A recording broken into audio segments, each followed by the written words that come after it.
ചേട്ടാ നമസ്കാരം. നമസ്കാരം. ഇറാനും അമേരിക്കയും വീണ്ടും യുദ്ധം തുടങ്ങിയതിന് ശേഷം വലിയ വാർത്തകളൊക്കെ പുറത്തു വരുന്നുണ്ട്. ഇപ്പോൾ ആണവ വിഷയവുമായിട്ട് ബന്ധപ്പെട്ടിട്ടുള്ള വാർത്തകളാണ് ഏറ്റവും കൂടുതൽ ചർച്ച ചെയ്യപ്പെടുന്നത്. ആണവ വിഷയം പറഞ്ഞപ്പോഴാണ് നമുക്ക് ഇറാനും അമേരിക്കയും തമ്മിലുള്ള യുദ്ധം കാണാൻ ആൾക്കാർക്ക് കൊതിയാണല്ലോ. അതിന്റെ ഇടയിൽ ചെറിയൊരു വികസനം കൂടെ നമുക്ക് പറഞ്ഞു പോകാം. നമ്മൾ ഇന്ത്യയിലേക്ക് യുറേനിയം ഇറക്കുമതി ചെയ്യാനായിട്ട് ഓസ്ട്രേലിയയുമായിട്ടുള്ള ഒരു വലിയൊരു കരാറിൽ ഏർപ്പെട്ടിട്ടുണ്ട്. വലിയ വാർത്തയാണ്. വലിയ വാർത്ത എന്ന് പറഞ്ഞാൽ മോദി പോകുന്ന സ്ഥലത്തെല്ലാം ചൈനയ്ക്ക് ചെക്ക് വെച്ചാ പോകുന്നത്. ഇപ്പൊ ന്യൂസിലൻഡിൽ പോയപ്പോഴും ഞാൻ വാർത്ത കണ്ടു. ചൈനയ്ക്ക് ചെക്ക് ന്യൂസിലാൻഡിലേക്ക് പോയി.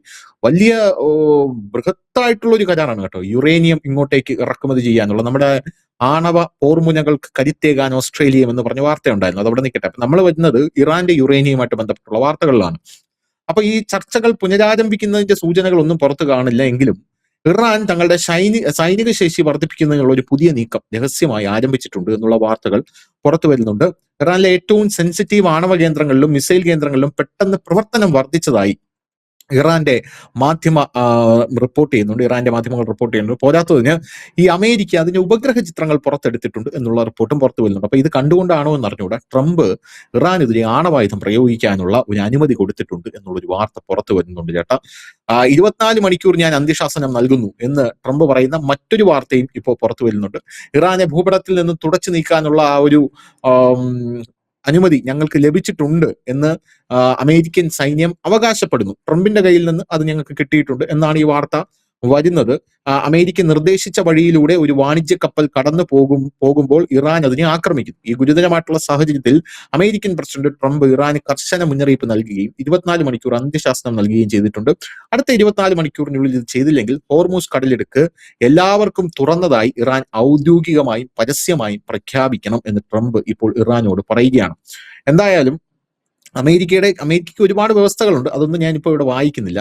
ഇതിൽ ഒരു ചോദ്യം എന്ന് പറയുന്നത്, ഇപ്പൊ ഇസ്രായേല് അമേരിക്കയുമായിട്ട് ഞാൻ ഇന്നലെ പറഞ്ഞല്ലോ, അതായത് അമേരിക്ക ഒരു വാക്ക് പറയാൻ കാത്തിരിക്കുകയാണ് ഇസ്രായേൽ എന്നുള്ളത്. ഇന്ന് ജോർദാനിൽ അടക്കം അടിച്ചിട്ടുണ്ട്. അമേരിക്കയുടെ ഈ ബേസുകളെല്ലാം തന്നെ ഇറാൻ അടിച്ച് തകർത്തിട്ടുണ്ട് ജോർദാനിൽ. അപ്പോൾ ഈ ഇസ്രായേൽ വെയിറ്റ് ചെയ്തിരിക്കുകയാണ് അമേരിക്കയുടെ ഒരു വാക്ക് കേൾക്കാൻ വേണ്ടി. ഞങ്ങൾ കൂടെ യുദ്ധത്തിലേക്ക് വരാം, ഞങ്ങളിപ്പോൾ ലെബനനിൽ ആക്രമിച്ചുകൊണ്ടിരിക്കുകയാണ്, ഞങ്ങൾ ഇറാനിൽ യുദ്ധത്തിലേക്ക് ഇറങ്ങാം എന്നുള്ള ഒരു കാര്യത്തിൽ ഇസ്രായേൽ ഇരിക്കുകയാണ്. അപ്പൊ എൻ്റെ ഒരു ചോദ്യം, ഈ അമേരിക്കയ്ക്ക് ഇസ്രായേലിനെ കൂടെ ചേർത്ത് പിടിച്ചുകൊണ്ട് ഇറാനുമായിട്ട് യുദ്ധം ചെയ്തുകൂടെ എന്നുള്ളതാണ്. കാരണം പല ആൾക്കാരും പല പ്രതിരോധ വിദഗ്ധരും പറയുന്നതായിട്ട് എന്റെ ശ്രദ്ധയിൽപ്പെട്ടത്, ഇസ്രായേലി പ്രതിരോധ വിദഗ്ധരുണ്ട്, നമ്മുടെ നാട്ടിലുള്ള ആൾക്കാരുണ്ട്, ഇസ്രായേലിനെ കൂടെ അമേരിക്ക യുദ്ധത്തിന്റെ കളത്തിലേക്ക് കൊണ്ടുവന്നു കഴിഞ്ഞാൽ അമേരിക്കയ്ക്ക് ഇത്രയും പൈസയും ചെലവാകില്ല, ഇത്രയധികം കാഷ്വാലിറ്റീസും അവിടെ വരേണ്ട ഒരു ആവശ്യമില്ല. ഇസ്രായേല് അനായാസം ഇറാനിലിറങ്ങി അവരുടെ കോണ്ടാക്ട്സ് ഒക്കെ വെച്ച് പണി നടത്തിയിട്ട് അവർ തിരിച്ചു വന്നോളും. കാരണം ഇത്രയും വലിയ ബോംബൊന്നും അവിടെ ഇടേണ്ട ആവശ്യമില്ല. പേജർ അറ്റാക്ക് ഒക്കെ നമുക്കറിയാമല്ലോ. അതുകൊണ്ട് മൊസാദിന്റെ ചാരന്മാർ ഒരുപാട് ഇറാനകത്തുണ്ട്. അല്ലെങ്കിൽ ഇസ്രായേല് നല്ല രീതിയിൽ ഇറാനെ തകർത്ത് തരിപ്പണമാക്കിയിട്ട് അമേരിക്കയുടെ കയ്യിൽ കൊടുക്കും. പക്ഷെ ട്രംപാണ് എപ്പോഴും ഇസ്രായേലിനോട് പറയുന്നത്, വേണ്ട ഞാൻ പറയുമ്പോൾ നീ ഇറങ്ങിയാൽ മതി. അല്ലെങ്കിൽ ഈ കരാർ വന്നപ്പോഴും ഇസ്രായേലിനെ ട്രംപ് ഭീഷണിപ്പെടുത്തി, ഞാൻ പറയാതെ ഇറങ്ങരുത്, വെടിവെക്കരുത് എന്നൊക്കെയാണ് ട്രംപ് പറയുന്നത്. പോരാത്തതിന് മറ്റേ ജെഡി വാൻസ് അടക്കമുള്ളവർ നിങ്ങൾ ലോകത്താർക്കും നിങ്ങളെ ഇഷ്ടമില്ല, ഞങ്ങൾ മാത്രമേ ഉള്ളൂ നിങ്ങളുടെ ഒരു സഖ്യകക്ഷി എന്ന് പറഞ്ഞപ്പോൾ ഇസ്രായേൽ തിരിച്ചു പറയുന്ന അതൊക്കെ നമ്മൾ ചർച്ച ചെയ്തതാണ്. ഇന്ത്യ എന്ന് പറഞ്ഞൊരു രാജ്യമുണ്ട്, അവിടെ ചെറിയ രാജ്യമാണ്, 140 കോടി ജനങ്ങളെ ഉള്ളൂ എന്ന് പറഞ്ഞ് അവർ പറയുന്ന ഒരു കാഴ്ച നമ്മൾ കണ്ടതാണ്. അപ്പോൾ എന്തുകൊണ്ട് ട്രംപിന് ഇങ്ങനെ ഒരു സാഹചര്യത്തിലേക്ക്, അതായത് ഇനി ആണവായുധം മാത്രമേ ഉള്ളൂ, ആ ഒരു കാര്യത്തിലേക്ക് അനുമതി കൊടുക്കേണ്ടി വരുന്നു? ഇസ്രായേലിന് എന്തുകൊണ്ടാണ് ഇവർ അടുപ്പിക്കാത്തത്? തുടക്കത്തിൽ സൂചിപ്പിച്ചു, ഇതുമായി ബന്ധമില്ലെങ്കിൽ പോലും നമ്മുടെ പ്രധാനമന്ത്രി കഴിഞ്ഞ ദിവസം ഓസ്ട്രേലിയയിലും ന്യൂസിലൻഡിലും ഒക്കെ അദ്ദേഹം പോയി ചില കരാറുകൾ ഒപ്പുവെച്ചു. ചൈനയ്ക്ക് ചെക്ക് എന്ന് പറഞ്ഞു. പക്ഷെ അത് ശരിയാണ്. അതിന്റെ കാരണം എന്തെന്നും കൂടി നമ്മൾ അറിയണം. ഒരുപക്ഷെ പ്രേക്ഷകർ മറന്നുപോയിട്ടുണ്ടാകും. നമ്മൾ രണ്ടും ഇരുന്ന് ചർച്ച ചെയ്തിട്ടുള്ളതാണ് മുൻപ്. അത് റെയർ മെറ്റൽസ് ചൈന കൊടുക്കുന്നില്ലായിരുന്നു. പ്രത്യേകിച്ച് ഈ നമ്മുടെ ഇലക്ട്രിക്കൽ വാഹനങ്ങൾക്കും മറ്റും വേണ്ട ഈ കാന്തം ഉൽപ്പാദിപ്പിക്കുന്ന ലോകത്തെ ഏറ്റവും വലിയ രാജ്യം ചൈനയാണ്. റയർ മെറ്റൽസിന്റെ ഏതാണ്ട് 90% ഉൽപ്പാദിപ്പിക്കുന്ന രാജ്യം ചൈനയാണ്. ഇവര് അമേരിക്കയെ പോലും കിടുകിട വിറപ്പിച്ച് നിർത്തുന്നത് ഈ സാധനം ഇവരുടെ കയ്യിൽ ഉള്ളത് കൊണ്ടാണ്. അപ്പോൾ അന്ന് നരേന്ദ്രമോദി 5 രാജ്യങ്ങൾ സന്ദർശിച്ചിരുന്നു. ഈ കാനഡ അടക്കമുള്ള രാജ്യങ്ങളൊക്കെ അന്ന് സന്ദർശിച്ചിരുന്നു. അന്ന് അദ്ദേഹം പറഞ്ഞിരുന്ന ഒരു കാര്യം, അവിടുന്ന് ഈ റയർ മെറ്റൽസിന്റെ ഒരു എഗ്രിമെന്റിലാണ് അദ്ദേഹം എത്തിയത്. അതിന്റെ ഭാഗമായിട്ട് തന്നെ നമ്മൾ ഇതിനെ കാണണം. കാരണം ഇനിയിപ്പോൾ നമുക്ക് ഭാവിയിലേക്ക് എന്ന് പറഞ്ഞാൽ, ഇപ്പൊ നമുക്കിപ്പോ എപ്പോഴും വളം, ഈ യൂറിയ നമ്മൾ കൂടുതലായിട്ട് ഇറക്കുമതി ചെയ്യുന്ന ഒരു രാജ്യം ചൈനയാണ്. ഈ പലപ്പോഴും നമുക്കത് നൽകാറില്ല അവർ. കാരണം നമ്മുടെ ഈ ഒരു കാർഷിക ടൈമിംഗ് ഉണ്ടല്ലോ നമ്മുടെ ഇന്ത്യയിൽ, ആ സമയം വരുമ്പോൾ ഇവരിത് ബ്ലോക്ക് ചെയ്യും. എന്നിട്ട് ഇവരൊരു റേഷനിങ് പോലെ തരാതിരിക്കും, അങ്ങനെയൊക്കെ ഉണ്ട്. അങ്ങനെ വരുമ്പോഴാണ് നമ്മൾ മറ്റു രാജ്യങ്ങളിലേക്ക് ഇത് ഇറക്കുമതി ചെയ്യാൻ ഇപ്പോൾ നമ്മൾ ഏറ്റവും കൂടുതൽ ഇറക്കുമതിക്കായിട്ട് ആശ്രയിക്കുന്നത് റഷ്യയാണ്.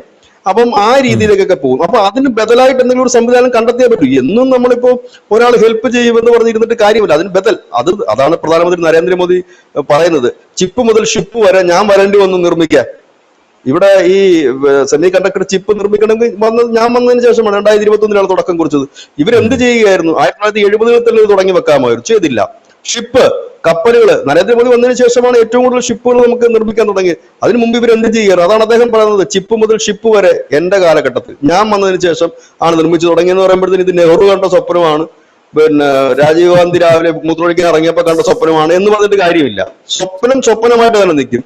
യാഥാർത്ഥ്യമാണ് നമുക്ക് വേണ്ട, റിസൾട്ടാണ് വേണ്ട. ഇനി നമുക്ക് കാര്യത്തിലേക്ക് വരാം. ഇവിടെ ധനുഷ് ചോദിച്ചൊരു പ്രധാനപ്പെട്ട ചോദ്യം, എന്തുകൊണ്ട് ഇസ്രായേലിനെ ഇറക്കുന്നില്ല? ഇസ്രായേലിനെ ഇറക്കാൻ കഴിയില്ല. അതിന്റെ കാര്യം വെച്ചാൽ ഇസ്രായേല് ഇസ്ലാമിക ലോകത്തിന് എതിരാണ്. അവിടെ വരുമ്പോൾ ആംഗിൾ മാറും. നേരെ മറിച്ച് അമേരിക്ക വരുമ്പോൾ ആംഗിൾ മാറില്ല. അമേരിക്ക അവിടെ അവതരിച്ചിരിക്കുന്നത് ഈ പറയുന്ന GCC രാജ്യങ്ങളെ രക്ഷകനായിട്ടാണ്. ഇസ്രായേൽ എന്ന് പറഞ്ഞു കഴിഞ്ഞാൽ ഇവർക്കൊരു കരാറുണ്ട് അറബ് രാജ്യങ്ങൾക്ക്, അല്ലെങ്കിൽ ഇസ്ലാമിക രാജ്യങ്ങൾക്ക്. ഇസ്രായേൽ എന്തെങ്കിലും ഒരു ഇസ്ലാമിക രാജ്യത്തെ ആക്രമിച്ചാൽ ഞങ്ങളെല്ലാം ഒറ്റക്കെട്ടായി അതിനെതിരെ പ്രതികരിക്കുമെന്നുള്ളത്. അങ്ങനെ ഒരു കരാറ് ഇവരെല്ലാം വെച്ചിട്ടുണ്ട്. അപ്പൊ അവരെ അടുപ്പിക്കാൻ പറ്റില്ല, അവരെ കൂട്ടിന് നിർത്താൻ പറ്റും. ഞാൻ അടിക്കാൻ പോകുന്നു, എന്റെ കൂടെ സപ്പോർട്ടായിട്ട് നിന്നോളൂ എന്ന് പറഞ്ഞിട്ടും ചെയ്യാൻ പറ്റും. പക്ഷെ അതുകൊണ്ടാണ് ഈ യുദ്ധം കൊണ്ട് തുടങ്ങുമ്പോൾ തന്നെ ഇറാൻ ആദ്യത്തെ സ്റ്റേറ്റ്മെന്റുകളൊക്കെ ശ്രദ്ധിച്ചിട്ടുണ്ടോ? ഇസ്രായേൽ അടിച്ചു എന്ന്. ഇസ്രായേലിലേക്ക് ഇറാൻ മിസൈലുകളും മറ്റും വിടുമ്പോൾ ഇവിടുത്തെ സുഡാപ്പിയുടെ ആഹ്ലാദം കണ്ടിട്ടുണ്ടോ? ആ ആഹ്ലാദം കുവൈറ്റിലുള്ള അമേരിക്കൻ താവളത്തിന് ഇടുമ്പോൾ കാണത്തില്ല, ബഹറിനുള്ള താവളത്തിൽ ഇടുമ്പോൾ കാണില്ല. എന്താണെന്ന് വെച്ചാൽ ഇതിന്റെ ജൂതനും ഇവരും തമ്മിലുള്ള ഒരു ക്ലാഷ്, പരമ്പരാഗതമായി ചരിത്രാതീത കാലം തൊട്ടേ ഉള്ളൊരു ക്ലാഷ്. ആ ക്ലാഷ് തന്നെ ഇവിടെ നിലനിൽക്കുന്നു. അമേരിക്ക അങ്ങനെയല്ല, രക്ഷകനാണ്. ആ രക്ഷകന് തല്ലാനും കൊല്ലാനുമുള്ള ഇതുണ്ടെന്നാണ് പൊതുവെ എല്ലാവരും ഒരു ധാരണ. എല്ലാവരും എന്ന് വെച്ചാൽ അവിടെ കിടക്കുന്ന രാജ്യങ്ങൾ, കാരണം അവരെയൊക്കെ സംരക്ഷിച്ച് നിർത്തിയിരിക്കുന്ന അമേരിക്ക. അതാണ് ഇതിനകത്ത് ഒരു സാധനം. ഇസ്രായേൽ ഇതിനകത്തേക്ക് വന്ന ആംഗിൾ മാറും, അതാണ് അവരെ ഇറക്കാത്തത്. രണ്ടാമത്തെ കാര്യം, ഇപ്പോൾ ഇത് ട്രംപ് പറയാൻ കാരണം, ട്രംപിനെതിരെ വധഭീഷണി മുഴക്കിയിട്ടുണ്ട്. ഇറാനെ കണക്ക് ഒരു രാജ്യം വധഭീഷണി മുഴക്കുമ്പോൾ അത് നിസ്സാരമായിട്ട് തള്ളിക്കളയാൻ കഴിയില്ല. കാരണം ലോകമെമ്പാടും പ്രോക്സികളുള്ള അനവധി ഭീകര സംഘടനകൾക്ക് ഫണ്ട് ചെയ്യുന്ന, ബാക്ക് ചെയ്യുന്ന ഒരു രാജ്യമാണ് ഇറാൻ. കാരണം ട്രംപിന് എതിരെ വധഭീഷണിയല്ല, വധശ്രമങ്ങൾ എത്ര എണ്ണമാണ് ഉണ്ടായത് കഴിഞ്ഞ വർഷം? ഇല്ലേ? ആ വൈറ്റ് ഹൗസിൽ കടന്നു കയറിയ ഒരു 22 വയസ്സുകാരനെ കൊന്നു, അപ്പൊ തന്നെ വെടിവെച്ച് കൊല്ലുകയായിരുന്നു. അവൻ ആരാ എന്താന്ന് പോലും ആർക്കും അറിയില്ല. അതിന്റെ ഡീറ്റെയിൽസുകൾ പുറത്തു വന്നിട്ടില്ല. ഒരുപാട് വധശ്രമങ്ങൾ വന്നില്ല. അദ്ദേഹം തെരഞ്ഞെടുപ്പ് മത്സരിക്കുന്ന സമയത്ത് തന്നെ വധശ്രമം ഉണ്ടായിരുന്നില്ലേ? അത് പിന്നെ ഇടതുപക്ഷക്കാരനായിരുന്നു എന്നാണ് പറയുന്നത്. ഏതായാലും വധശ്രമങ്ങൾ, ഇപ്പൊ വധശ്രമം ട്രംപിനെതിരെ ഈ വധഭീഷണി ആദ്യമായിട്ടല്ല വരുന്നത്. ഖാസി സുലൈമാനി ഉണ്ടായിരുന്നു, മറ്റേ ഇറാന്റെ കമാൻഡർ. 2020 അദ്ദേഹം കൊല്ലപ്പെട്ടപ്പോൾ അന്ന് തുടങ്ങിയതാ. അന്നേ ഹിറ്റ് ലിസ്റ്റിലുണ്ട് ട്രംപ്. അന്ന് അവർ പറഞ്ഞിരുന്നു ഞങ്ങൾ ട്രംപിനെ കൊല്ലുമെന്ന് പറഞ്ഞിരുന്നു. ഇപ്പം ഖമേനി കൊല്ലപ്പെട്ട് കഴിഞ്ഞപ്പോഴത്തേന് അവിടുത്തെ ഈ ശവസംസ്കാര വിലാപ യാത്രയിൽ ഉടനീളം അത്തരം ബാനറുകളും ട്രംപിനെ കൊല്ലുക എന്നുള്ള മുദ്രാവാക്യങ്ങളും ഒക്കെ. അപ്പൊ അവർ കൊല്ലുമെന്നുള്ളത് ഏതാണ്ട് ഒരു അമേരിക്കൻ ഇന്റലിജൻസ് ആയാലും ഇസ്രായേൽ ഇന്റലിജൻസ് ആയാലും ഒക്കെ സ്ഥിരീകരിക്കുന്നതും അത് സാധ്യതയുള്ളതുമാണ്. കഴിഞ്ഞ ദിവസം ഒരു സംഭവം നടന്നു, എത്ര മാധ്യമങ്ങൾ അത് റിപ്പോർട്ട് ചെയ്തെന്ന് അറിയില്ല. ഞാൻ ഇന്നലെ അത് ചർച്ചക്കിടയിൽ പറഞ്ഞിരുന്നു. അങ്കാറയിൽ കഴിഞ്ഞ ദിവസം, അതായത് തുർക്കിയില് നാറ്റോ സഖ്യത്തിന്റെ യോഗത്തിന് ശ്രീമാൻ ട്രംപ് പോയിരുന്നു. ഇവിടെ അദ്ദേഹം പോയത് ഈ ഖത്തർ ഒരു വിമാനം കൊടുത്തായിരുന്നല്ലോ, സ്വർണ്ണമൊക്കെ പിടിപ്പിച്ചിട്ടുള്ള ഒരു വിമാനം. അദ്ദേഹം അത് ഒന്ന് മോഡിഫൈ ചെയ്ത് എയർഫോഴ്സ് 1 ആക്കി മാറ്റിയിരുന്നു. അദ്ദേഹത്തിന്റെ അമേരിക്കയുടെ വിമാനമാക്കി. അതിനകത്താണ് ഇദ്ദേഹം വന്നത്. പക്ഷെ തിരിച്ചു പോയത് അതിനകത്തല്ല. ഈ വിമാനം അവിടുന്ന് ചേഞ്ച് ചെയ്ത് വേറൊരു വിമാനത്തിലാണ് പോയത്. അത് ഈ സുരക്ഷയുടെ കാരണം അതൊരു ഇസ്രായേലിന്റെ ഇന്റലിജൻസ് റിപ്പോർട്ടിന്റെ അടിസ്ഥാനത്തിലാണ് വിമാനം മാറിക്കയറിയെന്നാണ്. പക്ഷെ ഇന്ത്യൻ പ്രധാനമന്ത്രി എങ്ങാണ് വിമാനം മാറിക്കയറിയിരുന്നെങ്കിൽ മലയാള മാധ്യമങ്ങൾ മെഴുകി മരിച്ചേനെ. പക്ഷെ അവിടെ അത് സംഭവിച്ചില്ല. പലരും വാർത്ത കണ്ടതുപോലും ഇല്ല. അത് കണ്ടില്ല വാർത്ത.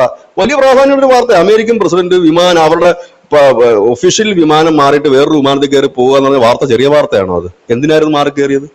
ഇത് ഈ ത്രെട്ട് ഉള്ളത് കൊണ്ടാണ് കയറിയത്. അപ്പൊ ട്രംപ് തന്നെ പറയുന്നുണ്ട് എനിക്കെതിരെ ത്രെട്ടുണ്ട്.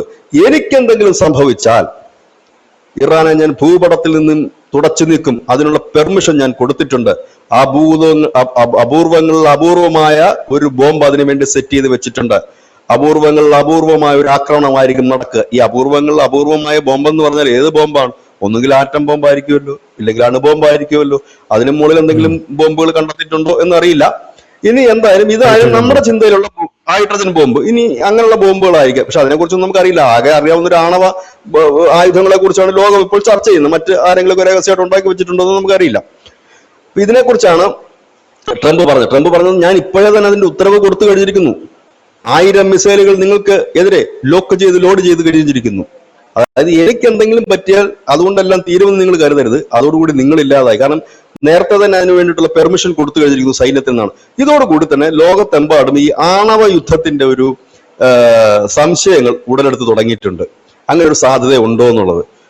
മറ്റേ കക്ഷിയും റഷ്യയും ഒരു ആണവ പടക്കപ്പലാണ് ഇപ്പൊ ഇറക്കി വെച്ചിരിക്കുന്നത്. അദ്ദേഹവും ഏത് നിമിഷവും ഇത് അടിക്കുമോ ഇല്ലയോ എന്നുള്ള ഒരു സന്ദേഹം ആ മേഖലയിൽ നിൽക്കുന്നുണ്ട്. ഈ മേഖലയിൽ ഇങ്ങനെ നിൽക്കുന്നുണ്ട്. ഇതിനിടയിലാണ് ഇറാന്റെ ഈ ആണവ കേന്ദ്രങ്ങളിലെല്ലാം പ്രതികൃതിയായി പണി നടക്കുന്നു എന്നുള്ള ഒരു ഉപഗ്രഹ ചിത്രം ഇപ്പൊ പുറത്തു വന്നിട്ടുണ്ട്. നാഷണൽ മീഡിയാസ് എല്ലാം ആ ചിത്രം പുറത്ത് വിട്ടിട്ടുമുണ്ട്. അപ്പോൾ വീണ്ടും അവർ സജീവമാകുന്നു. വളരെ പെട്ടെന്ന് തന്നെ അവരൊരു ആണവ ആയുധ അല്ലെങ്കിൽ ആണവ യുദ്ധത്തെ അവർ ഭയക്കുന്നുണ്ട് ഇറാൻ എന്നുള്ളതായിരിക്കുമല്ലോ അവർ ഈ ധൃതി പിടിച്ച് ഈ സംഭവങ്ങളെല്ലാം സെറ്റ് ചെയ്യുന്നതിനുള്ള ഒരു കാരണം. അപ്പം അത് സെറ്റ് ചെയ്ത് കഴിഞ്ഞാൽ അവർക്ക് അടി കിട്ടിക്കഴിഞ്ഞാൽ അവർ മറ്റെവിടെങ്കിലും അടിക്കുമായിരിക്കും. കാരണം അവർക്കിപ്പോ സൗകര്യപ്രദമായിട്ടുള്ള സ്ഥലങ്ങൾ അമേരിക്കയുടെ അടുത്തുള്ള താവളങ്ങൾ, ഇപ്പൊ ജോർദാനിൽ അവർ അടിക്കുന്നതാണെങ്കിൽ അവരെവിടെങ്കിലും അടിക്കുമായിരിക്കാം. അപ്പൊ അതിനുള്ള സെറ്റിങ്സ് നടക്കുന്നുണ്ട്. അപ്പം ഈ യുദ്ധം എന്ന് പറഞ്ഞ മറ്റൊരു തലത്തിലേക്ക് മാറിക്കഴിഞ്ഞിരിക്കും. ഇതിനിടയിൽ തന്നെ വരുന്ന മറ്റൊരു വാർത്തയുണ്ട്. ഈ ഹോർമുസ് കടലെടുക്ക് ഏതാണ്ട് എല്ലാ രാജ്യങ്ങളും ഇപ്പോൾ ഉപേക്ഷിച്ച മട്ട.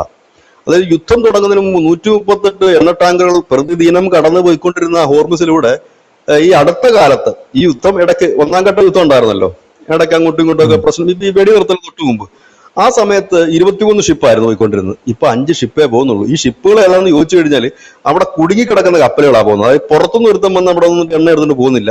അവിടെ കിടക്കുന്ന ഷിപ്പുകൾ ഓരോന്നായിട്ടാണ് പുറത്തോട്ട് പൊയ്ക്കൊണ്ടിരിക്കുന്നത്. ഇത് ഏതാണ്ട് എല്ലാവരും, പക്ഷെ ഇതിനകത്ത് ഒരു വലിയ പ്രതിസന്ധി വരുന്നുണ്ട്. ഈ ഹോർമുസ് കടലിടുക്ക് ഇതേ രീതിയിലാണ് മുമ്പോട്ട് പോകുന്നതെങ്കിൽ അത് ഏറ്റവും കൂടുതൽ ബാധിക്കുക GCC രാജ്യങ്ങളെ തന്നെയാണ്, ഓയിൽ ഉത്പാദക രാജ്യങ്ങളെ തന്നെയാണ്. കാരണം ഇവരുടെ ഈ എണ്ണ കച്ചവടം ചെയ്യാൻ കഴിയാത്ത സാഹചര്യം വരും. സാമ്പത്തികമായി വലിയ പ്രതിസന്ധിയാണ് അത് ഉണ്ടാക്കുന്നത്. ഊർജ്ജ പ്രതിസന്ധി ലോകത്തിന് സമ്മാനിക്കുന്നു. GCC രാജ്യങ്ങളെ സംബന്ധിച്ചത് വലിയ സാമ്പത്തിക പ്രതിസന്ധിയിലേക്ക് പോവുകയാണ് കാര്യങ്ങൾ. ഈ ഒരു സാഹചര്യത്തിലാണ് ഇപ്പൊ രണ്ടു കൂട്ടരും ട്രംപിന് ഇപ്പോൾ ആകപ്പാടെ ഒന്ന് ഇളകി നിൽക്കുന്നതിന്റെ കാരണം വെച്ചാൽ അദ്ദേഹത്തിനെതിരെയുള്ള വധഭീഷണി അദ്ദേഹം വളരെ സീരിയസ് ആയിട്ട് എടുത്തത്. ട്രംപ് പറഞ്ഞ മറ്റൊരു കാര്യം കൂടെ ഉണ്ട്. ഞാൻ ഇല്ലാതായാൽ നിങ്ങൾക്ക് എന്നെ മിസ് ചെയ്യുന്നതായി തോന്നും എന്നാണ് അദ്ദേഹം പറയുന്നൊരു കാര്യം. അല്ല, അത് നമ്മളൊരു തമാശയായിട്ട് എടുക്കുന്നതിനേക്കാൾ ഉപരി അതിനകത്തൊരു ഒരു വലിയ അർത്ഥമുണ്ട്.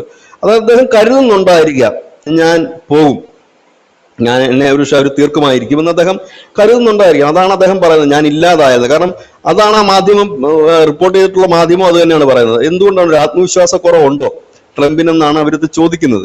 അത് മാത്രമല്ല അദ്ദേഹം ഉത്തരവ് കൊടുത്തിട്ടുണ്ടെന്ന് പറയും. കാരണം ഇറാൻ ഒരു ഭീഷണിപ്പെടുത്തുമ്പോഴത്തേക്കും ഞാൻ വമ്പൻ ആയുധങ്ങൾ ഉപയോഗിച്ച് നിങ്ങളെ തകർക്കാൻ ഉത്തരവ് ഞാൻ കൊടുത്തു എന്ന് പറയണമെങ്കിൽ അവരത് ഭയക്കുന്നു. കാരണം ഞാൻ മുമ്പും പറയാറുള്ളത് പോലെ തന്നെ ഇറാൻ നമ്മൾ കാണുന്നതൊക്കെ ഒരു ചെറിയ മീനല്ല.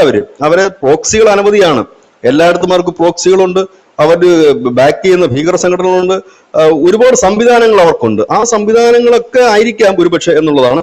ഏതായാലും ഇപ്പൊ ലോകം ഇപ്പോൾ ചർച്ച ചെയ്യുന്നത് ഡ്രോണുകളോ മിസൈലുകളോ അല്ല, ആണവായുധങ്ങളെ കുറിച്ചാണ്, ആണവ യുദ്ധത്തെ കുറിച്ചാണ്. അത് റഷ്യ ഉക്രൈൻ ആണെങ്കിലും അല്ലെങ്കിൽ റഷ്യ മറ്റ് നാറ്റോ രാജ്യങ്ങൾക്ക് നേരെ ആണെങ്കിലും ഇപ്പോൾ ഇതാ അമേരിക്കയും അത്തരത്തിലേക്ക് നീങ്ങുന്നു. ഇറാൻ വളരെ തിരക്കിട്ട് അവരുടെ ആണവ നിലയങ്ങളുടെ പണികൾ പുനരുദ്ധരിക്കുന്നു. ഒപ്പം തന്നെ അവരുടെ ആയുധങ്ങൾ കൂടുതൽ ഉൽപ്പാദിപ്പിക്കാനുള്ള ഒരു തയ്യാറെടുപ്പ് അവരും നടത്തുന്നു. ഇതിനിടെ ചില വില്ലന്മാരുണ്ട്, ഉത്തര കൊറിയ കണക്കുള്ള വില്ലന്മാരുണ്ട്. ഞാൻ പറഞ്ഞില്ലേ, ഇത് ഈ യുദ്ധം കൊടുമ്പിരി കൊള്ളുകയാണെങ്കിൽ ഇതുകൊണ്ട് നേട്ടം ഉണ്ടാകാൻ പോകുന്ന ഒരു രാജ്യം ചൈനയായിരിക്കും. കാരണം അവർക്ക് ഈസി ആയിട്ട് തായ്വാൻ പിടിച്ചെടുക്കാൻ പറ്റും. മറ്റൊരു രാജ്യം ഇസ്രായേൽ ആയിരിക്കും. അവർക്ക് ഇപ്പോൾ ലെബനിൽ നടത്തിക്കൊണ്ടിരിക്കുന്ന പണി ഇച്ചോടെ എസ്റ്റാബ്ലിഷ് ചെയ്തിട്ട് അവർക്ക് വേണ്ട സ്ഥലങ്ങൾ മൊത്തത്തിൽ അവർ വളഞ്ഞെടുക്കും. ആ കൂട്ടത്തിൽ വെസ്റ്റ് ബാങ്ക് കൂടെ പിടിച്ചെടുക്കാതിരുന്ന കൊള്ളാം. കാരണം അവിടെ ഏറ്റവും വലിയ സ്വപ്നമാണ് വെസ്റ്റ് ബാങ്ക് പിടിച്ചെടുക്കുക എന്നുള്ളത്. അവിടെ ഈ അടുത്തൊക്കെ കഴിഞ്ഞ ദിവസങ്ങളിലൊക്കെ വെടിവെപ്പൊക്കെ നടന്നിരുന്നു. അപ്പൊ അതും കൂടെ അവർ പിടിച്ചെടുക്കുമോ എന്നുള്ളത് അറിയത്തില്ല. കാരണം ഈ രണ്ട് രാജ്യങ്ങളായിരിക്കും ഈ യുദ്ധാനന്തരം നേട്ടം ഉണ്ടാക്കാൻ പോകുന്ന, പ്രാദേശികമായി അതായത് ഭൂമിശാസ്ത്രപരമായി നേട്ടം ഉണ്ടാക്കാൻ പോകുന്ന ഈ രണ്ട് രാജ്യങ്ങളായിരിക്കും. ഇതിനിടയിൽ ഇന്ത്യ പാകിസ്ഥാൻ കിടക്കുന്നുണ്ട്. ഇത് കൂടാതെ റഷ്യ ഉക്രൈൻ കിടക്കുന്നുണ്ട്. അത് ആകപ്പാടൊരു ജഗപുകയിലേക്ക് പോകുമോ ഇല്ലയോ എന്നുള്ളത് കാത്തിരുന്ന് കാണേണ്ടി വരും. ഏതായാലും 24 മണിക്കൂർ സമയം ട്രംപ് കൊടുത്തിരിക്കുന്നു. ഇപ്പോഴത്തെ ഒരു സ്റ്റേറ്റ്മെന്റ് ട്രംപിന് നോക്കുമ്പോൾ മുൻകാലങ്ങളിലെ പോലെ നമുക്കങ്ങനെ ചിരിച്ചു തള്ളാൻ പറ്റുന്ന ഇതല്ല. അദ്ദേഹം നല്ല ടെൻഷനിലുമാണ്, ദേഷ്യത്തിലാണ്, ഒരു പ്രതികാര വാഞ്ചയിലാണ് എന്നുള്ളത് നമുക്ക് അദ്ദേഹത്തിന്റെ ഈ അടുത്ത സമയങ്ങളുള്ള സ്റ്റേറ്റ്മെന്റിലെല്ലാം കാണാൻ പറ്റും. അദ്ദേഹത്തിനെതിരെ ഒരു ത്രെട്ട് എന്ന് പറയുന്നത് ചെറിയ ത്രെട്ടല്ല, അത് അമേരിക്കൻ ഇന്റലിജൻസും ഇസ്രായേൽ ഇന്റലിജൻസും എല്ലാം സ്ഥിരീകരിക്കപ്പെട്ടിട്ടുള്ള ത്രെട്ടാണ്. അങ്ങനെയൊക്കെ കുറെ പ്രശ്നങ്ങളുണ്ട്. പേടിച്ച് മുമ്പോട്ട് പോവുക, അതും അമേരിക്കൻ പ്രസിഡന്റ് ആണ്. അപ്പോ അദ്ദേഹത്തിനെതിരെ ഇനി മരണം, അദ്ദേഹത്തെ കൊലപ്പെടുത്തിയില്ലെങ്കിൽ പോലും അദ്ദേഹത്തിനെതിരെ നടക്കുന്ന ഒരു ആക്രമണം പോലും ലോകം ചർച്ച ചെയ്യപ്പെടും. വേറൊരു രാജ്യത്തിൻ്റെത് പോലെയല്ല, വലിയതായിട്ട് ചർച്ച ചെയ്യപ്പെടും. അതൊക്കെ ആണ് ഇതിന്റെ അതായിരിക്കാം അദ്ദേഹത്തിന്റെ ഈ കലിപ്പിന് കാരണം എന്നാണ് നമുക്ക് മനസ്സിലാക്കാൻ പറ്റുന്നത്.